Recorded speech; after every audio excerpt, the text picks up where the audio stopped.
एक आदमी को दिखाया जाता है जिसे एक लैब के अंदर होश आता है। ये लैब एक एयरशिप के अंदर होती है और तभी उसके पास एक वैज्ञानिक आती है जिसका नाम एस्टेल है। एस्टेल उसे बताती है कि तुम्हारा नाम हेनरी है और मैं तुम्हारी वाइफ हूँ। तुम्हारा एक एक्सीडेंट हुआ था जिस वजह से तुम अपनी याददाश्त खो चुके हो और ना ही अब तुम बोल सकते हो। दरअसल हेनरी का हाथ भी कट चुका होता है, इसीलिए उसे एस्टेल एक रोबोटिक हाथ लगाती है जो पूरी तरह से असली हाथ की तरह काम करता है। और अब वो अपने साथी वैज्ञानिक के पास जाती है और कहती है कि तुम्हें हेनरी के अंदर वॉइस डिवाइस को फिट कर देना चाहिए। वो कंप्यूटर से वॉइस डिवाइस को फिट करने वाला होता है कि तभी यहाँ पर कुछ लोग आ जाते हैं जो इन सबको बंदी बना लेते हैं। का जो बॉस होता है उसका नाम अकान होता है जिसके अंदर साइकोकाइनेटिक पावर होती है। वो अपने दिमाग की पावर से किसी को भी हवा में उठाकर उसे पूरी तरह से कंट्रोल कर सकता है। वो एस्टेल को कहता है कि तुम्हारी जितनी भी रिसर्च है उस पूरी रिसर्च पर मेरा अधिकार है। वो एस्टेल के साथ ही वैज्ञानिकों को मार भी देता है और इससे पहले कि अकान एस्टेल को और हेनरी को नुकसान पहुंचाता वो बहुत तेज म्यूजिक प्ले कर देती है जिससे वो डिस्ट्रैक्ट हो जाता है, उसकी पावर्स काम नहीं करती। और इसी मौके का फायदा उठाकर एस्टेल हेनरी को स्केप पॉड की मदद से एयरशिप से लेकर निकल जाती है।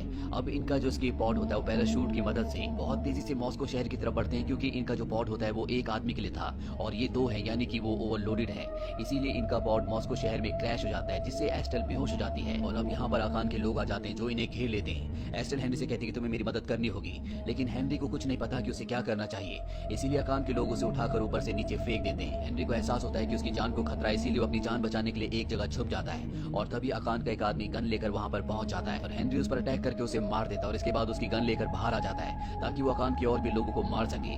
तभी उसके पास एक आदमी आता है जिसका नाम जिमी होता है। वो उसे कहता है कि मुझे इस पल का कई सालों से इंतजार था, तो मेरे साथ चलो। इसके बाद हेनरी जिमी के साथ उसकी गाड़ी में इस जगह से निकल जाता है। रास्ते में जिमी हेनरी को कहता है कि तुम्हें अपने आप को चार्ज कर लेना चाहिए। और जब हेनरी ऐसा करता है तभी पुलिस की गाड़ी इनका पीछा करना शुरू कर देती है और जिमी को मार देती है जिस वजह से इनकी गाड़ी का एक्सीडेंट हो जाता है। हेनरी किसी तरह से गाड़ी से निकलकर अपनी जान बचाता हुआ एक शॉप में पहुंच जाता है, लेकिन पुलिस वाले यहाँ पर भी उसका पीछा कर रहे होते हैं। इसीलिए हेनरी यहाँ से भागकर एक बस में चला जाता है और तभी उसके सामने एक शराबी आता है जो उसे बताता है कि मैं जिमी हूँ, मैंने अपना भेष बदला हुआ है। और इसके बाद वो उसके हाथ से एक डिवाइस निकालता है और हेनरी से कहता है कि इसी वजह से पुलिस वाले तुम्हें ट्रैक कर पा रहे हैं। अब जब ये दोनों के दोनों बस में बैठे होते हैं कि तभी बस के बाहर एक आदमी आता है जिसने स्टील का सूट पहना होता है, उसके पास फायर गन भी होती है। वो जिमी को एक बार फिर से मार देता है। वो स्टील मैन हेनरी के ऊपर भी हमला करता है लेकिन वो किसी तरह से अपनी जान बचाकर यहाँ से भाग जाता है। और तभी उसके मोबाइल पर कॉल आता है और ये कॉल जिमी का होता है। जिमी उसे कहता है कि तुम्हें एक सीक्रेट जगह पर आना होगा। वो उसे एक लोकेशन भेजता है और अब हेनरी उस लोकेशन पर पहुंच जाता है। वो देखता है कि ये एक नाइट क्लब है और जब वो एक रूम में जाता है तो वहाँ पर अकान होता है। हेनरी समझ जाता है कि उसके लिए यहाँ पर जाल बिछाया गया है, इसीलिए यहाँ से गाड़ी से निकल जाता है। अकान के लोग अब भी उस पर हमला करते हैं, उसका पीछा करते हैं, लेकिन हेनरी के पास भी गन होती है जिस गन से उनका मुकाबला करता है और किसी तरह से उनकी गाड़ी के अंदर एंटर हो जाता है जहाँ पर वो देखता है कि उसकी पत्नी एस्टेल को कैद किया गया है। वो एस्टेल को वहाँ से आजाद करवा देता है, लेकिन एस्टेल बहुत ज्यादा डरी हुई होती है और एक बार फिर से अकान इनके ऊपर हमला कर देता है जिससे हेनरी बेहोश हो जाता है। और जब उसे होश आता है तो अकान उसके सामने होता है। वो अपना बेसबॉल का बैट निकालता है और हेनरी से कहता है कि अगर तुमने अपनी जान नहीं दी तो मैं तुम्हारी पत्नी को मार दूंगा।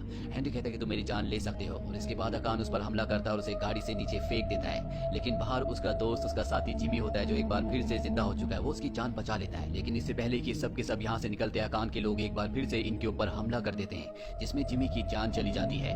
हेनरी अपनी जान बचाने के लिए जंगल की तरफ भागता है जहाँ उसके सामने एक टैंक आता है। वो उस टैंक के आदमियों के ऊपर हमला करता है पर तभी यहाँ पर एक हेलीकॉप्टर भी आ जाता है जिससे कई लोग उसे मारने के लिए उतर रहे होते हैं। हेनरी उन सबको खत्म करके हेलीकॉप्टर की रस्सी पकड़ लेता है। वो हेलीकॉप्टर के ऊपर जाना चाहता है लेकिन तभी कोई ऊपर से रस्सी काट देता है जिससे हेनरी नीचे गिर जाता है। और अब हेनरी को एक बार फिर से जिमी का कॉल आता है जो उसे एक लोकेशन भेजता है और वहाँ पर आने के लिए कहता है। हेनरी उस तरफ बढ़ चलता है। रास्ते में उसे जिमी मिल जाता है जो पूरी तरह से पत्तों से ढका हुआ होता है। वो उसे अपने साथ चलने के लिए कहता है और ये दोनों के दोनों एक पुरानी बिल्डिंग में पहुंच जाते हैं जहाँ पर कुछ सिक्योरिटी वाले एक लड़की को टॉर्चर कर रहे होते हैं, लेकिन ये दोनों उस लड़की को बचा लेते हैं। और अब जिमी हेनरी को अपनी लैब में ले जाता है जहाँ पर वो हेनरी को एक वीडियो दिखाता है और बताता है कि अकान ने पहले कई बार सुपर सोल्जर्स बनाने की कोशिश की थी लेकिन वो हमेशा नाकामयाब रहा और वो चाहता है कि किसी भी तरह से वो सुपर सोल्जर्स बना ले। और अब यहाँ पर एक आदमी आता है जो व्हील चेयर पर होता है और यही असली जिमी होता है। वो हेनरी को बताता है कि पहले मैं अकान के साथ काम करता था क्योंकि मुझे फंडिंग की जरूरत थी, लेकिन जब मुझे उसके गलत इरादों का पता चला तो मैंने उसका काम छोड़ दिया। मैंने अपने कई सारे क्लोन्स बनाए जिनके सहारे मैं चल सकूं, दुनिया में घूम सकूं, लेकिन मेरा असली रूप ये है जो तुम्हारे सामने है। अब जब जिमी हेनरी को सब कुछ बता ही रहा होता है तभी वो देखता है कि उसकी बॉडी में एक कैमरा लगा हुआ है, यानी कि इन सब चीजों को कोई और भी देख रहा है। इस बात से जिमी को गुस्सा आ जाता है। वो हेनरी से कहता है कि तुमने मुझे धोखा दिया, मैं तुम्हें अपनी लैब तक लाया, तुम पर भरोसा किया,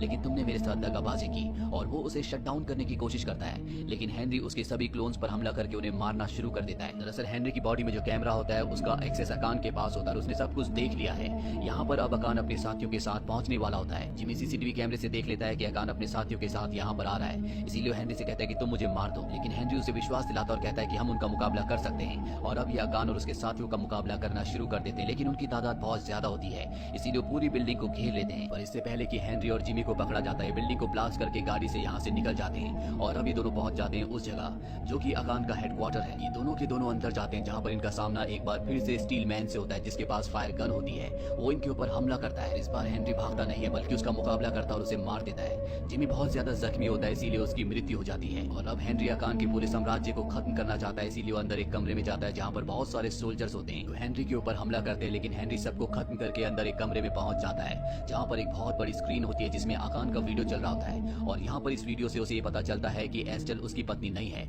बल्कि वो अकान की पत्नी है। उसने उससे झूठ बोला था। दरअसल वो लैब में होने वाले हर एक एक्सपेरिमेंट को अपने आप से इमोशनली कनेक्ट कर लेती थी और हेनरी भी एक एक्सपेरिमेंट है।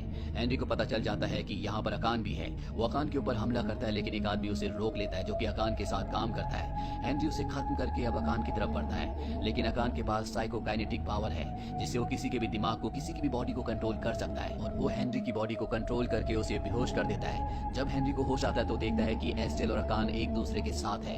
यहाँ पर उसे पता चलता है कि ये जो भी पूरा प्लान था ये एस्टेल का प्लान था। दरअसल वो अपने एक्सपेरिमेंट के दिमाग से खेलना चाहते थे। उसके दिमाग में ये डालना चाहते थे कि उसकी पत्नी या वो लड़की जिससे वो प्यार करता है वो खतरे में है, ताकि वो उस लड़की को बचाने के लिए एफर्ट्स करे और ये अपने एक्सपेरिमेंट में पूरी तरह से कामयाब होते हैं। क्योंकि हेनरी ने अब तक जो भी स्ट्रगल किया होता है, जितने भी लोगों का सामना किया होता है, वो सिर्फ एस्टेल को बचाने के लिए किया होता है। पर अब हेनरी पूरा सच जान चुका है। एस्टेल और अकान जिनका प्लान पूरी तरह से कामयाब हो चुका है, वो हेनरी की तरह और भी बहुत सारी मशीन्स बनाना चाहते हैं जिनका दिमाग तो इंसानों का होगा लेकिन बॉडी मशीन की। अकान हेनरी को अब खत्म करना चाहता है, लेकिन इससे पहले कि वो ऐसा करता है हेनरी उसके हाथों को पकड़ लेता है। वो उसके हाथ तोड़ना चाहता है ताकि वो अपनी साइकोकाइनेटिक पावर को इस्तेमाल ना कर सके, लेकिन अकान उससे दूर जाकर हर एक चीज को हवा में उड़ाना शुरू कर देता है। हेनरी उसके पास जाता है और अपने अंदर की वायर से उसे मार देता है। और अब जब वो अकान को मार चुका है तो वो एस्टेल की तरफ बढ़ता है। एस्टेल उस पर गोली चलाती है लेकिन वो खुद हेलीकॉप्टर से नीचे लटक जाती है। वो हेनरी से कहती है कि तुम्हें अपने दिल की बात सुननी चाहिए, तुम जानते हो कि तुम मुझसे प्यार करते हो, तुम मुझे बचा लो। और हेनरी के इरादे ऐसे बिल्कुल नहीं लगते क्योंकि उसने उसे धोखा दिया था। उसकी बॉडी में जानबूझकर कैमरा लगा दिया था जिसके बारे में उसे नहीं पता था और इसी वजह से जिमी को भी लगा था कि हेनरी उसे धोखा दे रहा है, जबकि धोखा उसे एस्टेल दे रही थी। साथ ही हेनरी के दिमाग में जो उसकी पुरानी यादें थी, जो इंसानी यादें हैं, उन्हें पूरी तरह से मिटा दिया गया था।